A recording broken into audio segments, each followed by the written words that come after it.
Welcome back for the second part of Faces of Freedom. I'm Larry L.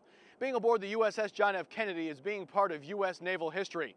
Big John is one of only 2 non-nuclear carriers still in service. A distinguished career with deployments to Operations Desert Storm, Enduring Freedom, and Iraqi Freedom.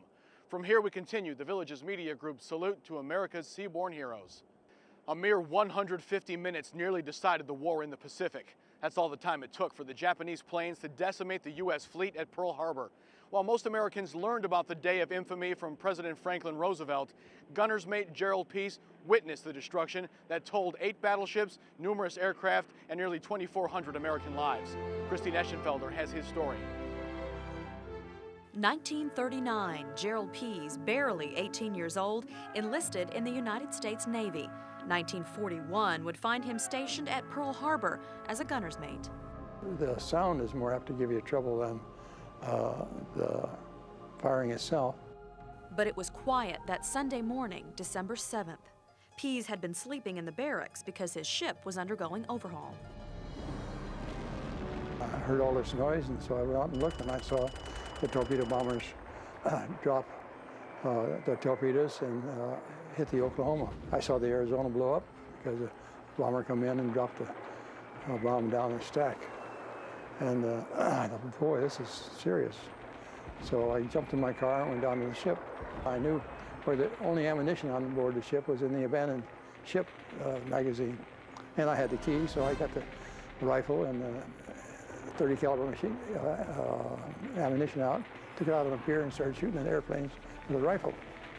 And the captain came aboard and saw me out there and says, "Good going." That day, Peas was also sent to the USS New Orleans to help prepare her batteries for firing. Well, I think I grew up fast. But that young man had a lot of action ahead of him. A year later, he'd meet the lucky lady. Oh, it's a beautiful ship. I put it in commission and put it out of commission. A ship is just like a home. You know it like the back of your hand. You know where to go. You know how to find your way around. Aboard the USS Santa Fe, Peas would also see Iwo Jima.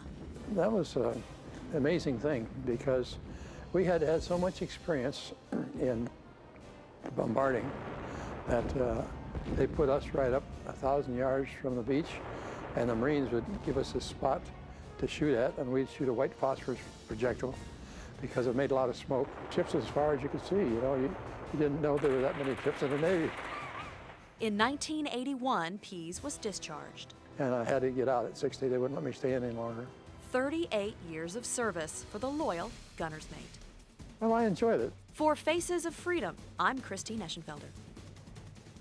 When asked if he would have done anything differently during his military career, Gerald Peas jokingly responded that he spent a lot of time on the Santa Fe playing chess. He says if he had spent that time on the bridge learning how to be an officer, he might have gotten a commission. Using pitchforks and axes, a party of mariners used an unarmed lumber schooner to surprise and capture a fully armed British warship off the coast of Maine. When Americans took control of the HMS Margaretta on June 12, 1775, it marked the birth of the Merchant Marines. American privateers soon disrupted British shipping all along the Atlantic coast. Since then, the Merchant Marine has played an important role in military conflicts and inspired sailors all over the world. While most mariners had retired their sea legs by the age of 50, Gerald Rossman was just beginning to stretch his. Kevin Coughlin explains. In 1943, there was no shortage of Americans willing to fight for their country. 17-year-old Jerry Rossman found that out while waiting in line to join the Army. They said I'd have to wait. I should wait till I was drafted. And I said, well, I'll go next door to the Navy. I understand that they're taking enlistees. As a gunner's mate 3rd class on a destroyer escort, he helped protect supply convoys from German submarines. After his 3-year hitch, he taught physics and electronics at Lincoln High School in Elwood City, Pennsylvania. 24 years later, at age 53, he turned his life upside down. I thinking about my Navy experiences and traveling and so on. And I read an article in a magazine that they wanted radio operators for the United States Merchant Marine. What did your wife think at the time? Oh, it's crazy. Crazy or not, Rossman became a radio electronic operator in 1978.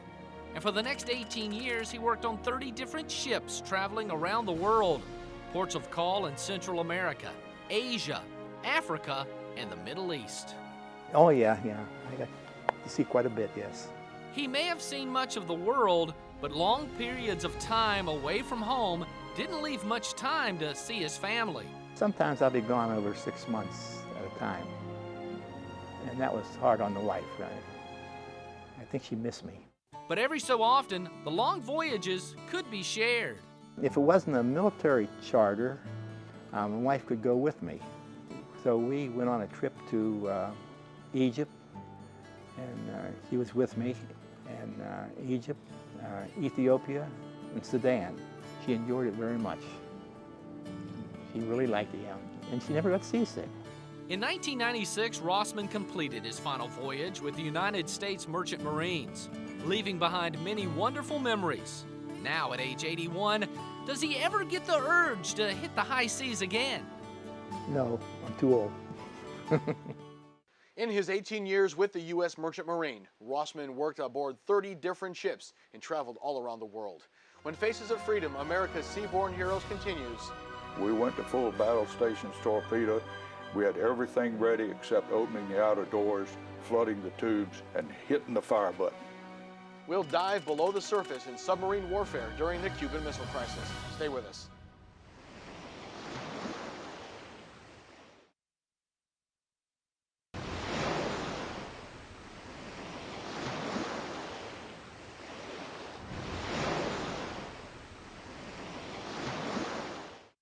Welcome back to Faces of Freedom, the Village's media group salute to America's Seaborne Heroes. I'm Larry Elb.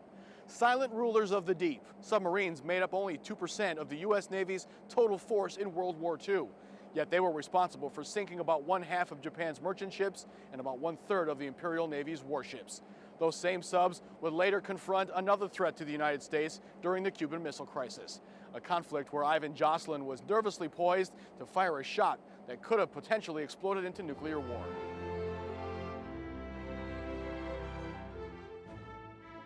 One picture can't tell the story of Ivan Jocelyn's naval career, but it can sharpen its focus. A U.S. submarine not only captured this image of Jocelyn's destroyer, but his imagination as well. Every fourth day, my surface ship would stay in port for liberty. And I took that opportunity to ride the one submarine, the USS Spikefish, and I just fell in love with the submarine way of life. It became his way of life in 1960 aboard the USS Seapoacher, an updated World War II diesel boat. During Cold War patrols, Jocelyn commanded a RAF team trained for demolitions, a mission changed by the Cuban Missile Crisis. As the sub's weapons officer, he oversaw the loading of 18 war-shot torpedoes for use along the U.S. blockade line. We knew that if we performed the mission for which we were on, that World War III would start. And who knows, we may have been the one that fired the shot that started it. The superpower stare-down's defining moment came when a Russian freighter carrying nuclear missiles approached Cuba. The Seapoacher had the ship targeted, and with 10 torpedoes loaded and fire-ready, Jocelyn waited for President Kennedy's order. I don't know how close we ever got, because we never got the shoot message. But we did observe through our periscope that guy do a 180-degree turn. War was averted, but U.S.-Soviet tensions remained, especially for an American officer with a Russian name. I took a lot of heat over the years, but of course Ivan the Terrible is the one that everybody knows about, and I used to tell him that I'm not that guy. You can call me what you want to, but I did take a little friendly ribbing about my name. Jocelyn stayed in the subforce until 1970, but gave a final salute to the Seapoacher when it was decommissioned in 1969 and sunk in 1988. An end to its silent service, but a continuation of a proud tradition. There's no real attachment to the steel, but there is a definite strong attachment to the shipmates that you shared your experiences with. Jocelyn's experience also extended to the nuclear Navy. He spent 4 patrols as a navigator aboard the Polaris missile sub USS Grant. He left the submarine force in 1970 and retired as a captain in 1992. Although designed for battle, military vessels aren't limited by their military purpose. Whether the hostile forces belong to the enemy or nature, they answer the call. When the heavy cruiser USS Salem responded to a devastating earthquake, Larry Gould and Bill Wanker were on board. But as Jessica Kiss tells us, they didn't know each other then as shipmates, but would later meet when they both retired to the same place.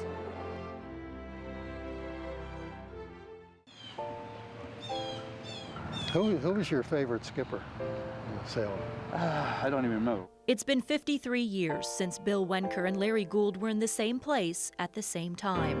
On a small bench in peaceful Veterans Memorial Park in the Villages, the two share memories of a more stressful time spent on the heavy cruiser, the USS Salem. She was flagship of the 6th Fleet Mediterranean. 716 feet long, about 22,000 tons. I carried the 8-inch 55 caliber rapid fire guns aboard, 3 turrets. It was a powerful ship. The year was 1953, and the Cold War was well underway. The role of the 6th Fleet at the time was to train in anti-submarine warfare. The Salem sailors were well aware of the arms race happening among the superpowers of the world. We had run across the occasional Russian submarine and play games with them for a while.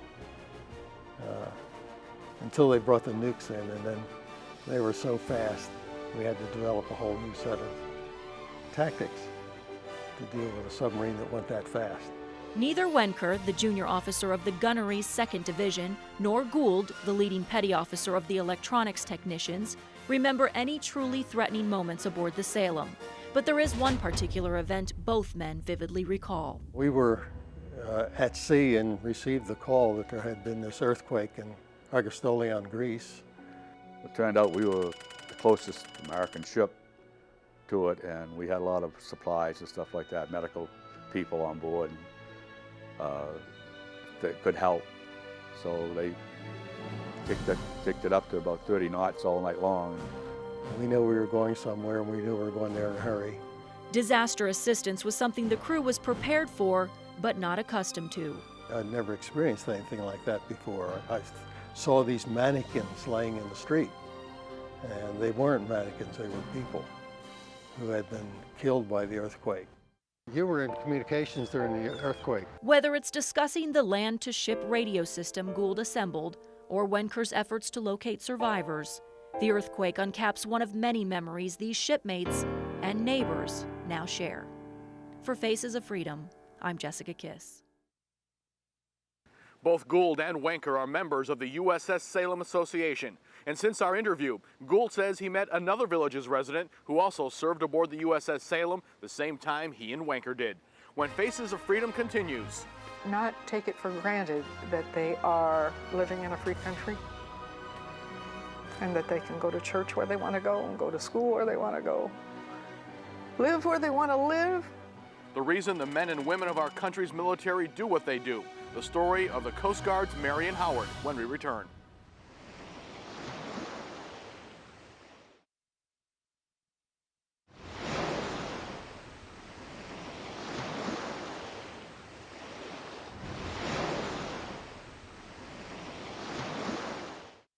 Welcome back to Faces of Freedom. I'm Larry Elb. We're aboard the Navy aircraft carrier USS John F. Kennedy as we continue the Villages Media Group's look at America's seaborne heroes.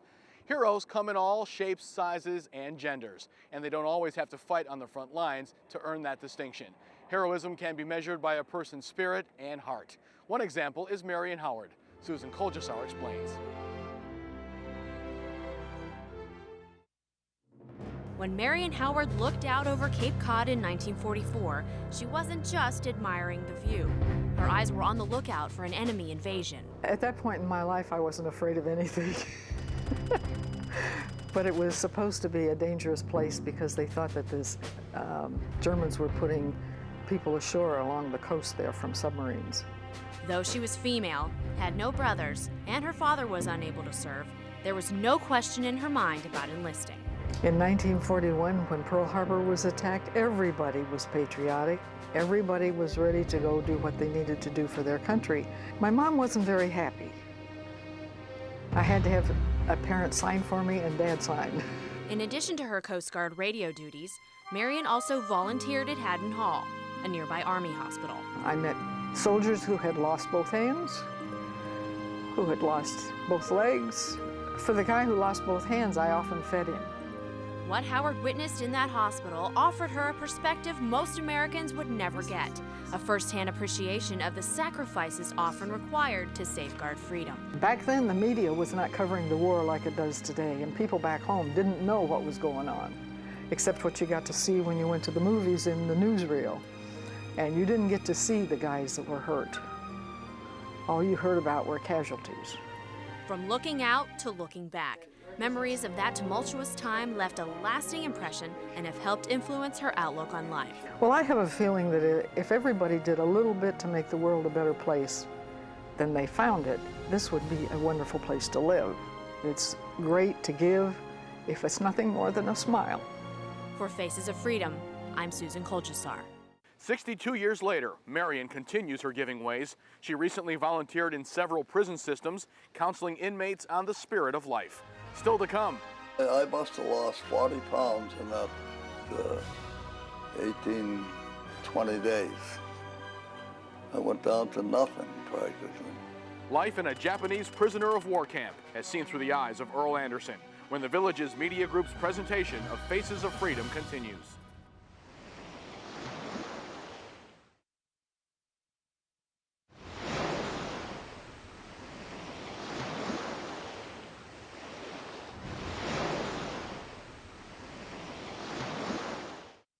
Welcome back aboard the USS John F. Kennedy as we continue our look at the faces to whom we owe our freedom, America's seaborne heroes. Approximately 29,000 prisoners were taken by the Japanese during World War II, most of them in the Philippines. Of that number, less than half made it home alive. Earl Anderson is among those lucky enough to have survived the captivity, but recounting his ordeal means reliving it, and like many, he's not eager to go through that again. However, to preserve the legacy of his brave brothers in arms, he told his story to Stephen Reynolds. I can see it right in front of me right now. I'll never forget it. 60 years have done little to erode the vivid recollection of what Earl Anderson endured as a prisoner of war. Earl enlisted in 1937. The Great Depression left few options for a kid fresh out of high school. The Navy seemed a good career path. No, at that age, what did I know? I didn't know a damn thing about what was going on in the world, really. Didn't pay any attention to it. World War II would soon gain Earl's full attention. He was in the Philippines when the war broke out, a mechanic aboard the submarine tender Canopus. When Bataan fell, the Canopus was scuttled to keep it out of Japanese hands. The crew was dispatched to nearby Corregidor to join a Marine battalion already dug in, defending the island. Well, we figured this was it. We were going to fight to the end. That was it.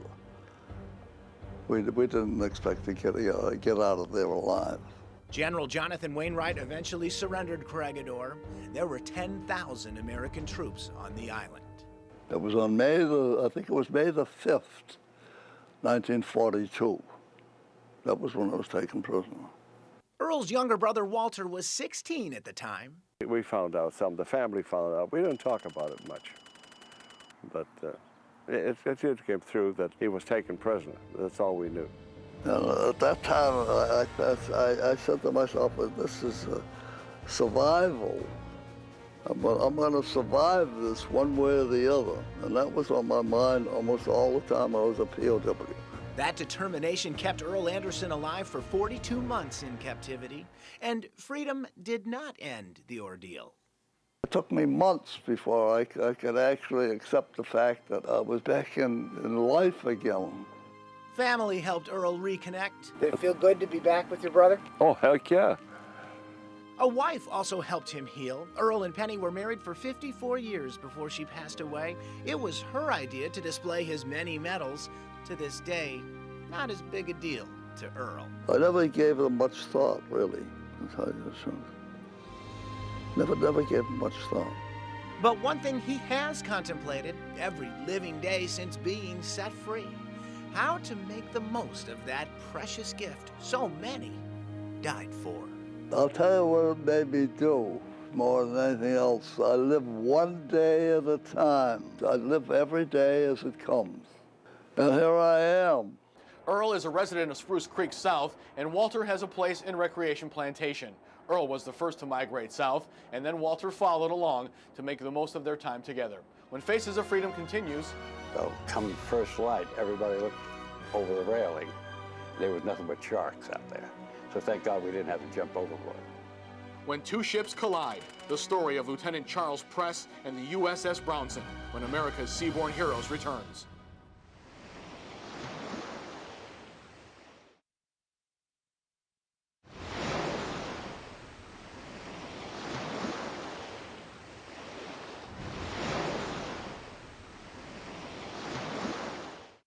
Welcome back to Faces of Freedom, the Village's media group's look at America's Seaborne heroes. In 1948, America was only 3 years removed from victories over Japan and Germany in World War II. Even though the nation was at peace, the nightmares of war were still fresh blips on the radar screens of many Americans. However, it did not stop one 17-year-old from beginning a 26-year naval career. Mark Giblin has his story. When he graduated from high school in 1948, Charles Press entered a world at peace. Yet one of his first choices as an adult was the military. I talked with the recruiter in the town pretty good, you know, go to ship, see the world.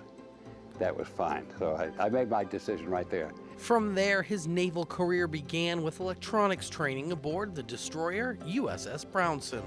Being on a ship the first time in your life is like being a fish out of water. He spent 3 years on the Brownson and was responsible for the maintenance and operation of the ship's radar systems, a job that would prove to be very stressful. The captain was always on our case to make sure everything was working, because they had no other way. They were blind without the radar. That was funny, you know, prior to the advent of radar, people depended on eyes. Well, eyes can't see through fog and crummy weather, snow, so the radar was an important function of that ship. Its survivability. A lesson the crew would learn the hard way. During a training exercise, the Brownson collided with another destroyer, badly damaging her bow. 400 miles out to sea, the ship was taking on massive amounts of water. Then came the order no sailor wants to hear. Prepare to abandon ship. The captain felt at that time it wasn't really necessary to abandon ship. We'd stick it out. Well, he called for assistance. Well, come first light, everybody looked over the railing. There was nothing but sharks out there. So thank God we didn't have to jump overboard. That would have been horrendous. The Brownson's crew never left her. They fought to plug the hole with mattresses, furniture, and anything else they could find, enabling the ship to slowly steam into Bermuda for repairs. Soon after the Brownson headed back to sea, Press headed to Washington for special intelligence training, focusing on electronic interception. Basically, we were trying to determine what sort of capabilities the other side had. A role he would fill aboard the aircraft carrier USS Midway. It was a job so sensitive, he couldn't even discuss it with his own shipmates. Unwelcome guest on our own ships, because you're taking over their spaces. Charles Press spent 26 years in the United States Navy, serving aboard 5 different ships, achieving the rank of lieutenant commander before retiring. After completing his 26-year Navy career, Charles Press went to work for the National Security Agency. Charles Press and the other veterans you just met are but a sample of the men and women who stepped up and stood out in our country's quest to remain free. There were many other heroes who braved the sea and the enemy to preserve this nation's ideals. And here's a look at some more of them. Fireman Second Class Sam Graviette spent 2 years in the Navy on the aircraft carrier USS Belleau Wood as part of the occupation of Iwo Jima. He also was part of the carrier task force that assaulted Okinawa. Lieutenant Commander Art King's Navy career spanned some 23 years, during which he saw time aboard the USS Chicago during the invasion of Guadalcanal, and was aboard the Chicago when it was attacked and sunk by Japanese torpedo planes. Gunner's mate George Cummings spent his 4 years in the Navy aboard the USS Barry, a destroyer that was part of a task force responsible for sinking 21 German U-boats. Frank Du Bois achieved the rank of Chief Petty Officer during his 20-year naval career. During World War II, his submarine, the USS Flasher, sunk the largest amount of tonnage. Electrician's mate Second Class Bill Coe was aboard the aircraft carrier Kitcon Bay when it was attacked by 2 kamikaze planes, one of them hitting 20 feet from where he was standing. Bill also went through a typhoon with waves so rough he recalls sailors being forced to crawl. We hope you've enjoyed our look at these men and women who've answered their nation's call. Their stories and their lives, part of the vast array of naval history. Heroes and patriots. Their efforts and selfless service are worthy of a place of honor among America's faces of freedom. For the Villages Media Group, I'm Larry Elb. Thanks for joining us.